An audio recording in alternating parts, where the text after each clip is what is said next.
Hey, my name is PolishLynx. Welcome to irae, amentes, part 94. That's out of parts. Anywho, let's continue. And everyone present could easily sense the surge. Those that could, the exalted ones, felt its poignancy tingling on their very skin, for by possessing senses that transcended mankind by a margin they could no longer remain insensitive to the phenomenon. To them, apostles possessing human powers and massive extinguishing to souls was akin to a display of fireworks. Hence, every single one of them could tell. Including him. 第三が開きましたか。While the Triva gazed up in the sky, his features bizarrely contorted. It was him who gave the order. It was him who told them to do as they wished, yet how could this, of all things, happen? The arms he clutched around his chest trembled. It was neither display or joy nor excitement. The priest was terrified by the outcome of his own foolish meddling had brought upon him. It was so unlike the priest, indeed. Those that knew him would not be able to believe that the man shivering like a leaf in the wind was Valeria Trifa, the most terrified man of the obsidian table. To laugh under these circumstances would have fit his disposition far more. どうしたの? Valeria. Of all potential people, his agitation was detected by one of his so-called comrades, an impossible notion. Had he been his usual self. あなた、朝方からおかしいわ。一体どうしたというのよ。いえ、何? Trifa could not blame his foregoing suspicions, for the priest had not displayed such vulnerability in over 6 years. He answered the woman, feeling her narrow eyes staring at his back. 私の望みがたった今粉砕された。それだけですよ。ですから、この私が60年待って待ち望み、焦がれに焦がれた奇跡への道が閉ざされたのだ。それはどういう? Lisa felt the opening of the first swastika just the same. That was all she knew. However, all the other details eluded her. Did something that might have put her and the others at a disadvantage occur somewhere beyond her knowledge? 黄金連星に問題が生じるとでも? You don't understand what he is talking about. I know what he is talking about, actually. いいえ、問題は何もない。And that's the problem. むしろ最大にして唯一の不安要素が消え去ったと言っていい。誰も分かっておらぬでしょうし、本人も無自覚でしょうが、ベイは抜群の軍功を挙げましたよ。もう後戻りなどできない。故にリザ、どうかこの問いに答えてほしい。あなたはテレジアを愛していますか? Was it her imagination? あなたは彼女を罪に対する罰として火にくべるのか? His words sheltered a certain kind of revelation. あなたにとっての黄金とは? It was only then that Lisa realized her lips had parted out of their own volition. 私はあの子が恐ろしい。でも自分にとっての黄金が何なのかたまにわからなくなる時もある。なるほど。では今の私と同じですね。His face contorted into a grimace that looked much too painful to be labeled a wry smile, a mask of palpable suffering. Trifa continued gazing at the night sky, remaining motionless. リザ、あなたも覚悟を決めた方が良いでしょう。これで黄金連星は滞りなく執行され、以降は当たり前の展開が続くのだ。ハイドリ秘境が、大隊長お三方が万全整えて戻ってきますよ。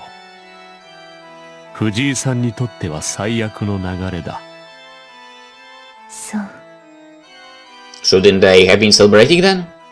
Ultimately, for Lisa prevented herself from forming that thought into audible words. それであなたは一体何をもって望みが粉砕されたと言っているの？ and found herself uttering that question in its stead. She merely inquired as to the priest's odd behavior. 何？至極簡単な話。Three answered her with a tortured smile.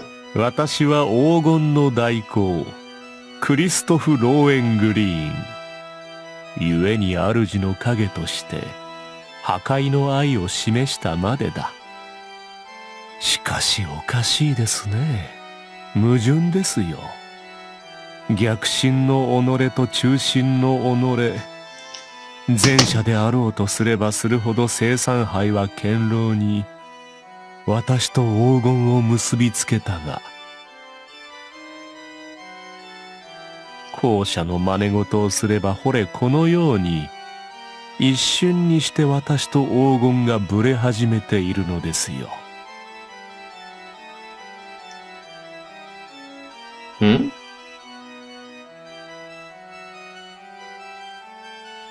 Now, what? Does it work like that? Through turned his head back, rendering his attention as she met his eyes. For the very contours of the man began to ripple, his soul seemingly trying to tear away from his vessel.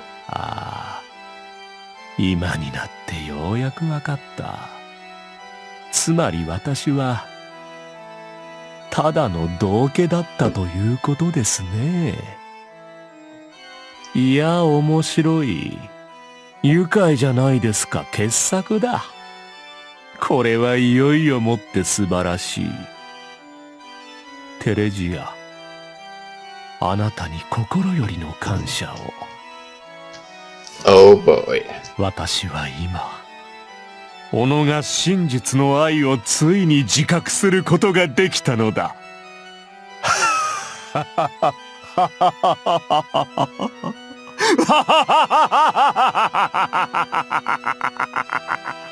He cackled and cackled up until it seemed his sides would split. Its tone carried a touch of mud and grief, yet at the very same time it sounded like the joyous cry of a newborn baby. At the very least, that was what it sounded like to Lisa. Under the canopy of the lonely light, a single girl poured 2 glasses of champagne, waiting for her guest to arrive. The night called for no celebration in particular, she simply felt like drinking, and as long as she had a partner she cared not who it was. To tell the truth, she did actually care just a bit. The seat in front of her was reserved for someone she maintained some level of familiarity with. In that case, people not acquainted with her would not be able to get to this place. She made certain to prepare the seat in such a fashion, and precisely because of that, one of her so-called comrades would find it sooner or later. It was highly doubtful any of them would be as rude as to ignore her invitation once they took notice of its presence.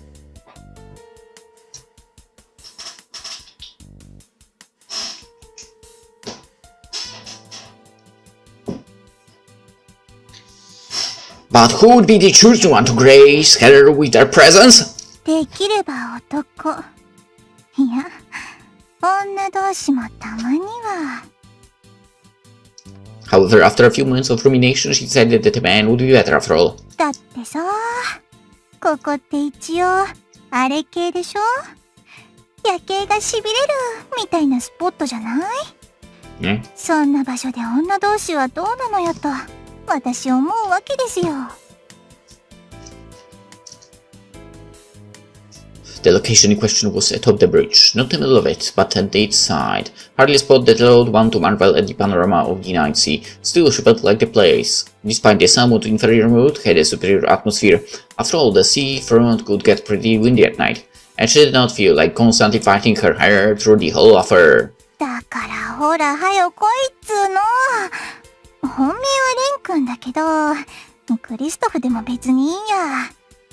カインは、ないっていうか無理だし、だったらあとは。何遊んでんだよ、お前。She must have jinxed herself. It was not like she had the game, but he was a little bit, well, either way. Roskas let out a sigh of resignation. まあいいけどね。Wilhelm was the man she knew best in this whole place, which was why the prospect of conversing with him filled her with little to no excitement. Still complaining would get her nowhere. She cleared her head, greeting her guest with a smile. いらっしゃい、注意殿。お一ついかが？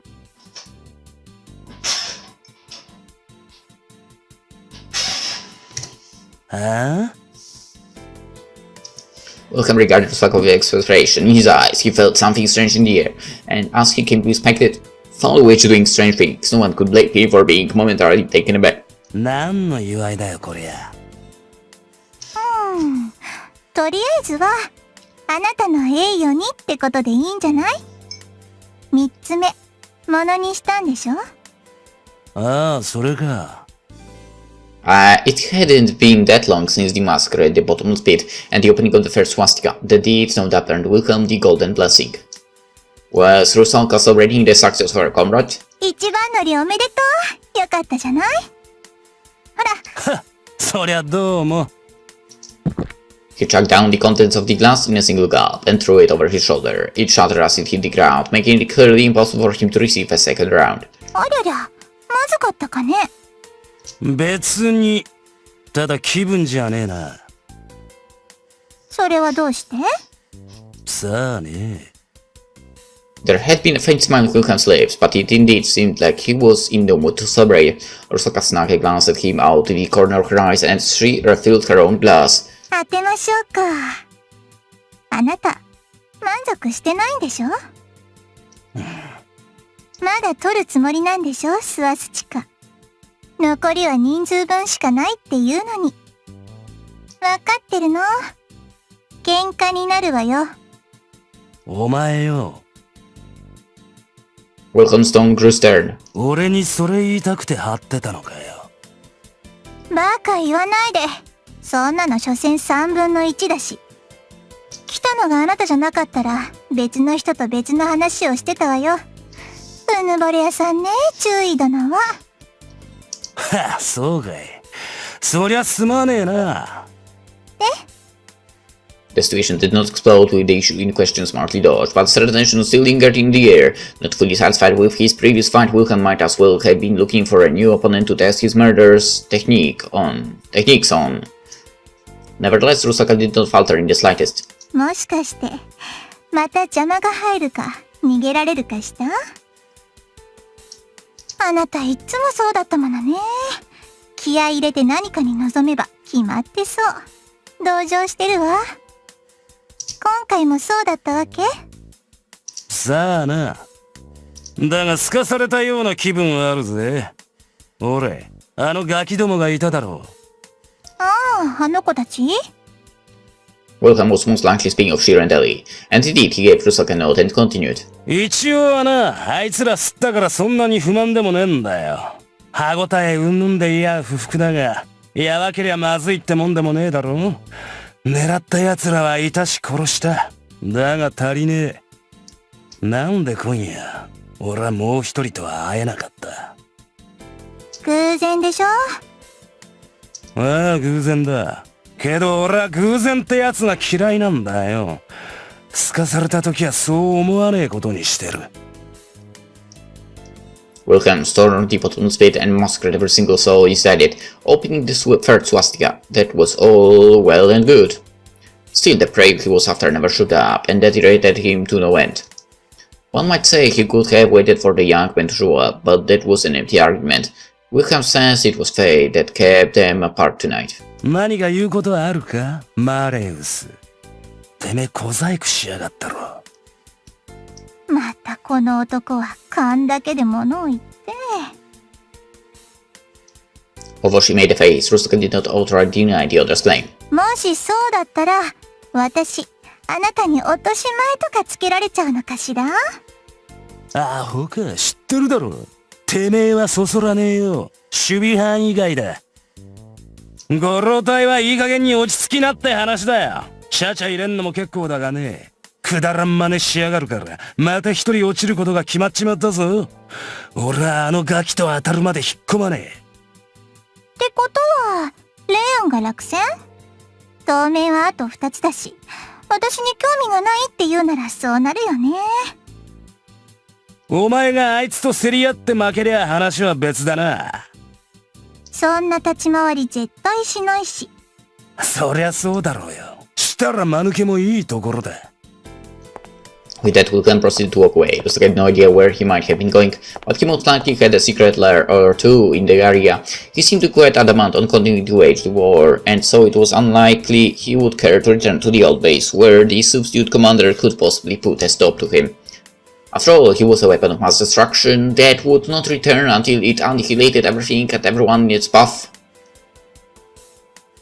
Rusalka waved Bay goodbye, absent-mindedly playing with the champagne bottle in her other hand. じゃあね、ベイ。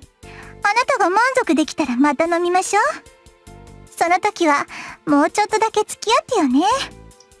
お前の遊びが俺の邪魔をしてなけりゃな。しないわよ。If anything, she was helping him out. Before her last words failed to reach, Bay was back and already vanished into the darkness. Rusalka did not know what to do with the man. His sixth sense might have been the keenest thing in the world for some matters, yet completely dull for others. In that sense, he was very much like one other man she knew. Well, the two were born in very similar conditions and both led a life of carnage. Them being similar was hardly a surprise. He must have realized it as well. For the fate that constantly kept him from his most prized prey only began following him after his encounter with certain someone in the past. As long as the two failed to settle their differences, he would eternally be cursed to this preordained path. って言っても難しいよね。Rusalka saw herself, leaning against the bridge's handrail. It was first that woman who got in the way of their battle at down the obsidian table, and in the end it was he who subdued them both, cursing their duel to an eternal stalemate. Not to mention what happened 11 years ago. バルキュリアとは惜しかったのにね。As such, she would make sure to grant his wish this time around. What happened today might have disappointed him, but it was merely a preliminary step before getting to the real meat of the matter. A mere whim, no more, had led Rusalka to participate in the prince's scam, but the more time passed, the more she got into it. Besides, なんか思い出してきちゃったからね。何を a dreadful curse that had been plaguing her for countless years, no less violent in its nature than Wilcomb's, and a way to break from it. Rusalka had been waiting for Longhart to show up. She knew both her and Wilcomb would notice and wander into the net she had laid out. What she said about man, woman, or wanting to have a romantic drink had been merely a jest, a way to kill time. In truth, those two were the only ones she had been waiting for. ようこそレオン。グラス一つしかないけど一緒に飲む？ The stern eyes of the guard regarded Rusalka with suspicion and anger. It was most likely she came here after realizing she had been by the princess. 今バルキュリアがどうとか言っていたが、あら、聞きたい？一体何を思い出したと？ Still leaning against the guard rails, Rusalka lowered her eyes in a mock display of self-scorn. It would be the first time she uttered it. She dreaded hearing those accursed words, even if spoken in her own voice. The words that the man had told her right after the end of Morgan Damerung. 私ね、誰にも追いつくことができないんだってさ。So encumber and hinder them instead. Such was the craving of her very soul, its flames raging her breast like a holocaust.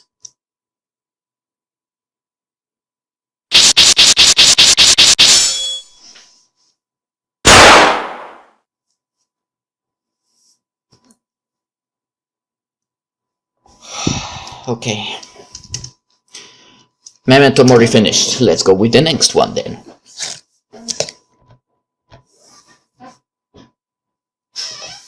What had been the cause of it all? Discontent knew no boundaries. No man throughout history would ever claim that he desired nothing from life, or that he felt blissfully content with his status quo. For such was the nature of the human race. Step after step, pressing even onwards, it was that vercrete and insatiable curiosity that defined the history and legacy of men. As such, it was by no means an emotion to be shunned. If there was no greed to drive men forward, they would have most likely remained as monkeys, inhabiting uncultivated forests for all eternity. As such, Rusalka would not deny the concept. one could not cry unfairness, discontent, terror, and hunger from a world fashioned by mankind. Without these, men would simply be unable to sustain themselves. She knew that better than anyone. She understood both herself and the nature of man, and she thought that she had already made peace with the fact. At times, however, she allowed her thoughts to wander. Onwards and onwards, higher and higher, beyond where the eye could see. It was the ambition crystallized great of mankind, the power that made them soar, the power that bestowed upon them wings, aspiration and invention, a prayer of bliss and positive energy. Yet men were not strong creatures, or rather all of them concealed darkness within their hearts. Like two sides of a coin, a positive surface would always conceal a negative underbelly. In short, なんで私ばっかり。 if there were wings that could liberate one from the elements of reality, so were there pitfalls waiting to trap the helpless. While some men focused on soaring the skies, others plotted how to bring them down and shackle them. This content was alien to no one. It had been in the nature of man to look for the highest mountain to conquer, and there were ways to do so without attaining the gift of flight. The easier, the better, another manifestation of mankind's greed and the notion that gave birth to their hunger. In layman's terms, one would label it envy, the wish to drag those superior or more endowed than oneself down to the pits of your dwelling, to drown them in the dark waters of above. That would fill those below with the illusion that they were in a way equal or even superior to those above. It was the easiest way to make oneself feel grand while also avoiding the troublesome labor of learning how to fly. It was but another primal instinct of man. It might not have had the power to give birth to anything, but it could alleviate fear. It was quite a natural thing to possess. Indeed, hindering those ahead of you was all part of being human. And so, even a being of the lowest of castes held the power to be an architect of cheap tragedies. The village in question was located deep in the mountains, in a rural area like any other. Its inhabitants were simple men that lived their lives with a discontent that had been ubiquitous among people of the age. A community of farmers, as ignorant as they were poor, who worried more about how the weather would shift the next day than mastering the art of reading and writing. In short, the kind of isolated rural community one could find anywhere.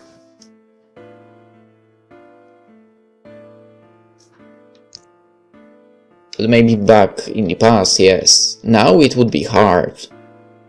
I think, at least. Depending on the viewpoint, they were members of the bottom layer of global society, maintaining their stability only because they had never been exposed to those better than themselves, those that could fly. Equality reigned supreme in their modest world. Unable to fly, they would all observe those that could, spouting complaints to each other. They shared in that common discontent. And if there appeared a fool that dared to attempt flight on their own, they would catch them and pull them back to their level. This was that kind of average place and a prison.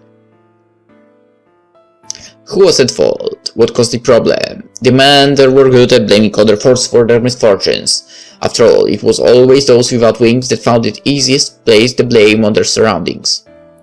Consequently, one could either go ahead and keep blaming the very nature of reality, or give up and take the world for what it was. In any case, there was truly little gain from elucidating the ground cause of their dissatisfactions and misfortunes. Still, all they needed was a trigger. 私は綺麗にしているのが好き。 Was her blood to blame for the almost eerie beauty of the girl's features that opened a rift between her and the farmer community? Or was it her vanity for never trying to conceal it? Were all men she turned down inadequate? Were all girls that envied her looks ugly? That mattered little. In a case, the girl was different from them all. A truth no one with a pair of eyes could deny. だけど、私が何をしたの？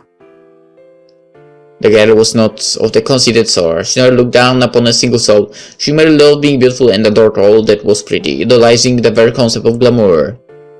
That was all. That was truly all there was to it. She chose the most fitting man from among her many suitors, and gave him her hand. After that, she merely strived to be a good wife to her second half. However, the man would not stop bothering her, and the woman would not stop envying her. Regardless of her actions, her personal character, she became the target of many curses, all of which she ignored. The girl, however, did not realize that her husband had been growing more and more exhausted by that kind of life. That he began to doubt his wife, growing ever more paranoid. If there was one word to describe her vice, it would be carelessness. The girl did not realize that everything about her life, from the most menial action to significant events, had been under the scrutiny of many a prying eye. If she but gave them a chance, they would clutch her ankles and pull her down their bog. The girl failed to realize she had been breaking the unwritten rules of a secular community. She was simply careless. One day she visited her neighbor to borrow some milk. Unfortunately, it happened so that a cow grew ill the very same day. A mere coincidence, a most trivial matter, yet in an age of rampant superstition, it had been more than enough to plunge her down into the boundless abyss.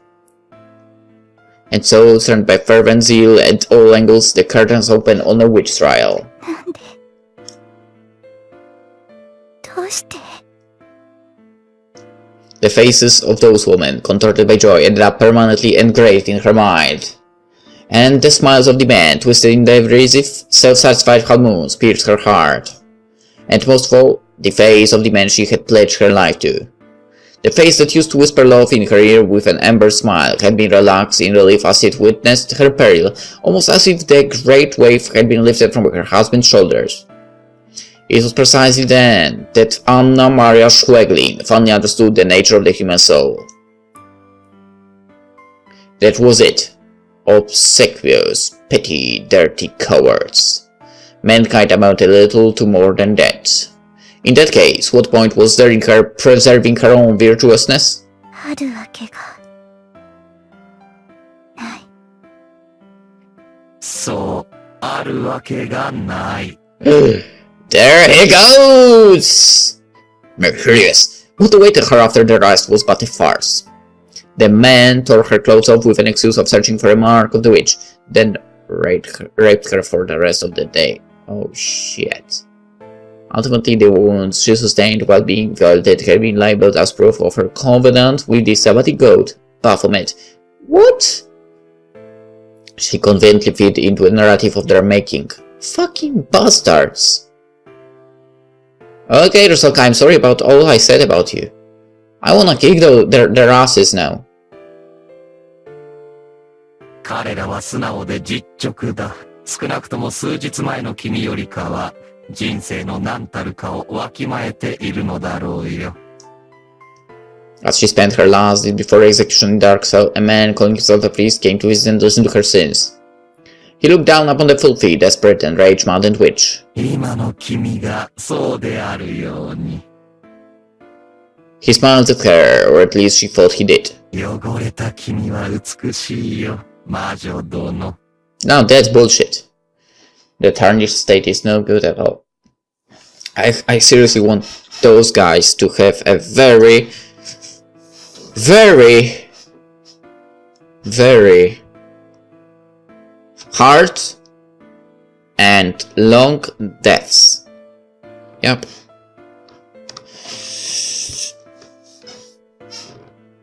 Not a nice and easy. Seriously. They do not deserve it.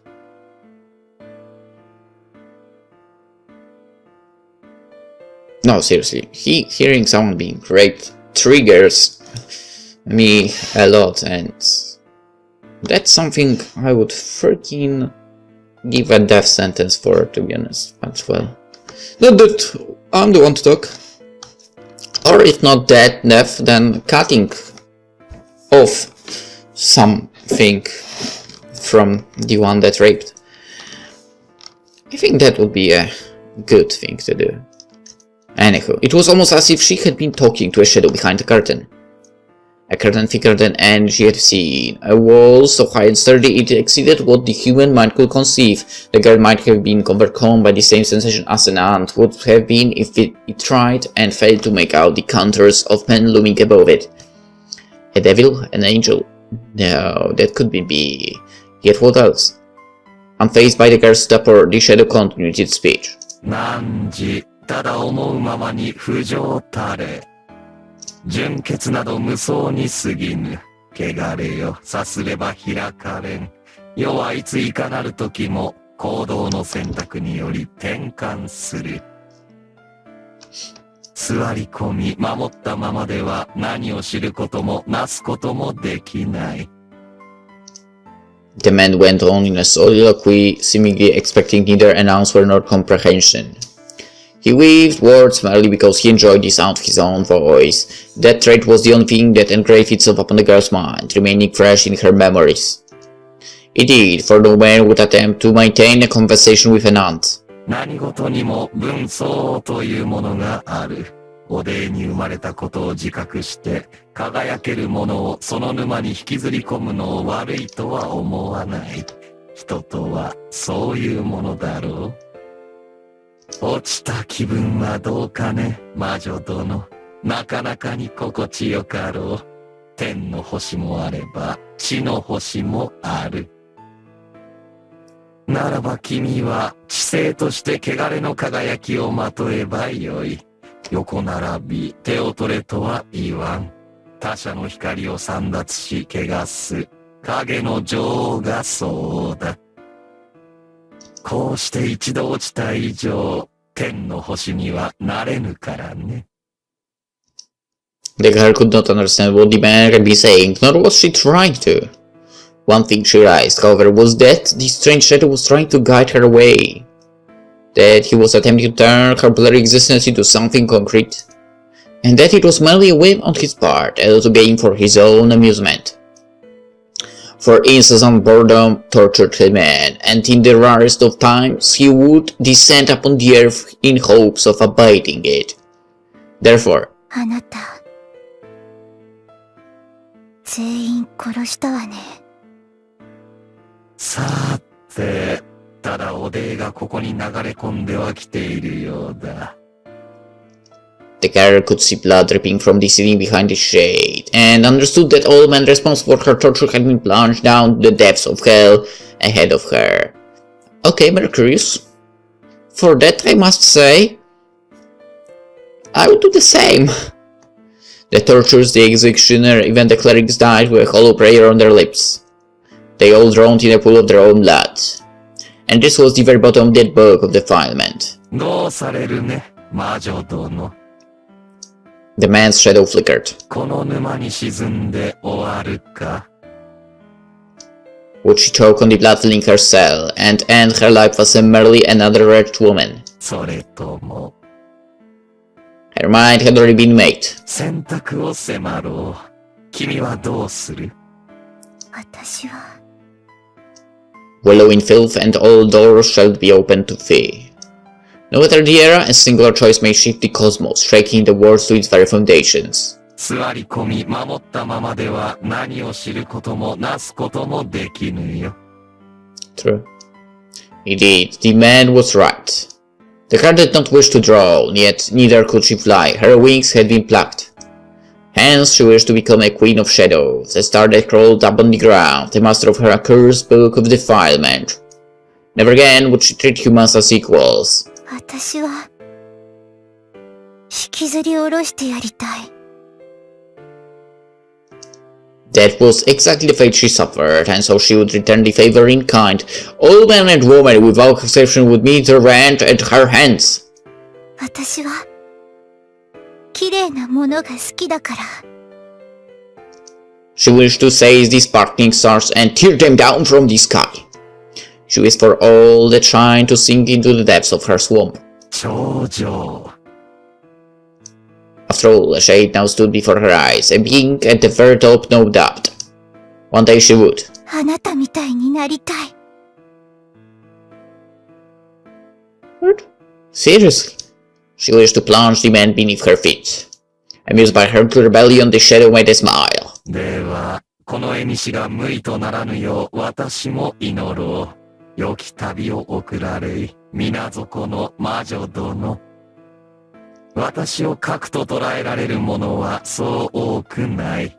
君のおでが足場となり、私を死人できるまでに近づけるか、あるいは。That was all she could remember of the man. Months later, her cell was washed away by a torrent of blood, and once she regained consciousness, outside and free, a strange shadow was no longer anywhere in sight. Overcome but undiluted joy, she returned to her home village, massacring everyone in sight, a book of defilement following her every step. The woman that laughed at her, demanded, tortured her, even her own husband, she claimed them all. Don't worry, don't be afraid. Everything's going to be alright. We'll be together for all eternity. She would place them all in a two-dimensional plane, her shadow, granting them the equality they all so cherished. And so they would be together for all eternity. She would drag everyone down to her level, drown them all. It was exactly what they wanted themselves. After all, they did the exact same thing to her. So from now on, they could protect her for an eternity.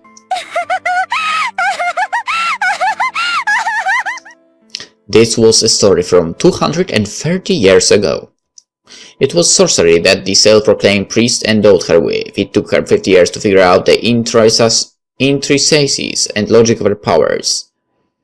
Whoa. After another 10, she finally managed to craft a new spell to halt her aging. It was all done so she could meet the mysterious man again. She could not allow herself to wither away. But if you mean stop aging, wouldn't she already be like, okay, that's 60 years we are talking about here. And let's say she was 20 years old when she, you know, was in that situation. That would already make her 80. So she'd be an old hack already. So I guess that spell to halt the aging would mean also, you know, reversing the aging a bit as well, right? So she became younger. I mean, right? The girl searched for him for over 8 years, turning the whole world upside down. However, she failed to find him in the end. After all, she could not even remember his face or voice. She might as well have met and missed him already. Such an outcome was not so hard to imagine, especially if her powers could still not compare to his. But precisely because of this fact, she refused to acknowledge the notion. She was no longer the colo girl she once was. By that time, she had already made quite a name for herself in the underworld of witchcraft, and few others could transcend the 100 years of man's social lifespan like she did. The man had likely perished long ago, having succumbed to the instinct of self-destruction that would assail all those that lived for too long. The woman did feel this outcome somewhat unfortunate. There was that tepid sense of leaving things unfinished. She hoped to consume him once she met the man again. But there was nothing she could do if he was no longer around. The man was probably no big deal if he killed over anyway. That's not true. Taking succor from such thoughts, Anna Schweglin, now a distinguished witch, abandoned her search and returned to her homeland of Germany. Not to do anything, nor to look for something in particular. She spent another 20 years in idleness, for there was nothing left for her to do. The craving that once gave her new life was to drag those above herself down, but she could no longer find such people, having ascended to the top herself. But then, at the dawn of 1939, she began to ruminate. Could this stagnation have been the cradle of self-destruction? In the same year, however, fate brought her together with beings possessing powers beyond her imagination, forcing her to recall her nature as a star that crawled upon the ground. She also met another man, whom she ended up wishing to be reunited with. ってまたどうでもいいこと。